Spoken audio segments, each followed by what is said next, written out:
Dear parents, dear students, நான் இன்று helicopter parenting சம்பந்தமாக சில விடயங்களை பேசலாம் என்று நினைக்கின்றேன். உண்மையில் பேரண்ட்ஸ், பெற்றோர் என்பவர்கள் ஒரு பிள்ளையின் மிகவும் பொறுப்பு வாய்ந்த ஒரு அலகு. ஒரு பிள்ளை தொடர்பாக மிகவும் அக்கறை செலுத்தக்கூடிய ஒரு பிரிவினர் தான் இந்த பெற்றோர்.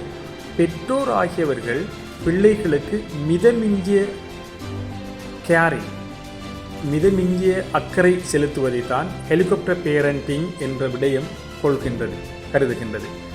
அதாவது ஒரு பிள்ளையை அளவுக்கு அதிகமாக அந்த பிள்ளையின் சுய செயற்பாடுகளை தடுத்து அந்த பெற்றோர் மிகவும் அதிகமாக அவர்களுக்கு உதவி செய்யும் ஒரு செயற்பாட்டை தான் ஹெலிகாப்டர் பேரண்டிங் என்று சொல்கின்றார்கள். அதாவது பிள்ளை அந்த சுயமான வளர்ச்சி, ஒரு பிள்ளையை பொறுத்த மட்டில் அந்த பிள்ளைக்குரிய BMA என்ற உடல் வளர்ச்சி காணப்படும். அதேபோல் சமாந்தரமாக அந்த பிள்ளைக்குரிய உள வளர்ச்சி, அதாவது அறிவு, திறன், மனப்பாங்கு வளர்ச்சியும் ஏற்பட்டு கொண்டிருக்கும். இந்த சந்தர்ப்பத்தில் பிள்ளைகளை மிதமிஞ்சிய கவனிப்பு என்ற அடிப்படையில் பிள்ளைகளுக்கு சுய செயற்பாடுகளை தடுத்து பிள்ளைகளை சுயமாக இயங்குவதை தடுக்கின்ற ஒரு செயற்பாடு தான் ஹெலிகாப்டர் பேரண்டிங் என்று சொல்வது. அதாவது பிள்ளை ஒன்றை செய்ய முற்படும்போது செய்ய வேண்டாம், பிள்ளை பிள்ளை பிள்ளை பிள்ளை பிள்ளை என்று அந்த பிள்ளையை பயங்காட்டி அந்த பிள்ளையை மிதமிஞ்சிய ஒரு செயற்பாட்டுக்குள் அந்த பேரண்ட், அந்த பெற்றோர் வைத்திருக்க தூண்டுவதுதான் இந்த ஹெலிகாப்டர் பேரண்டிங் என்பது. பிள்ளையை இவர்கள் வளர்க்கும் பிள்ளை மிகவும் மந்த நிலையில்தான் அந்த பிள்ளையின் செயற்பாடு காணப்படும்.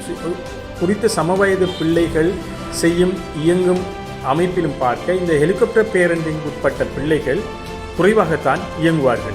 அவர்கள் எதையும் சுயமாக செய்வதற்கு இந்த பேரண்ட் விடுவதில்லை, இந்த பெற்றோர் இதில் கூடுதலாக ஈடுபடுபவர்கள் பெத்த தாய் தகப்பனையும் பார்க்க அந்த தாய் தகப்பனின் பெற்றோர், அதாவது பாட்டன் பாட்டி போன்றவர்கள் அதிகமாக இந்த ஹெலிகாப்டர் பேரண்ட் செயற்பாட்டில் ஈடுபடுவதாக ஆய்வுகள் தெரிவிக்கின்றது. எனவே பிள்ளைகளை சுயமாக இயங்க விடுங்கள், பிள்ளைகளை சுயமாக செயற்பட விடுங்கள், பிள்ளைகளை சுயமாக உணவருந்த விடுங்கள், பிள்ளைகளை சுயமாக விளையாட விடுங்கள். பிள்ளைகளுக்குரிய அந்த வயதுக்குரிய வளர்ச்சியை அவர்கள் செய்வதற்கு நாம் சுயமாக விட வேண்டும். அப்படி விடாமல் இருக்கும் ஒரு நிலைதான் இந்த ஹெலிகாப்டர் பேரண்டிங். அதிகமாக ஒரு பிள்ளை 2 பிள்ளை உள்ள பெற்றோர் கூடுதலாக அந்த பிள்ளைகள் மீது பரிவை ஏற்படுத்தி அவர்களுக்கு இந்த ஹெலிகாப்டர் பேரண்டிங் என்ற நிலைமையை அடைவதை, இந்த நிலைக்கு கொண்டு வருவதை காண்கிறோம். எனவே பிள்ளைகளை சுயமாக இயங்க விடாமல் பிள்ளைகளுக்கு உரிய வயது ரீதியான உடல் உள மனப்பாங்கு வளர்ச்சியை தடுக்கின்ற ஒரு செயற்பாடு தான் இந்த ஹெலிகாப்டர் பேரண்டிங். எனவே பேரண்ட்ஸ் ஆகிய பெற்றோர் ஆகிய நாம் பிள்ளைகளை சுயமாக இயங்குவதற்கும் சுயமாக அவர்களின் செயற்பாடுகளை செய்வதற்கும் விட வேண்டும் என்பதை உங்களிடம் நான் மிகவும் அன்போடும் பரிவோடும் கேட்டு விடைபெறுகின்றேன். இந்த காணொலியை பார்த்து கொண்டிருந்த உங்கள் எல்லோருக்கும் எனது நன்றியை தெரிவித்து உங்கள் கருத்துக்களையும் எதிர்பார்த்து விடைபெறுகின்றேன். நன்றி.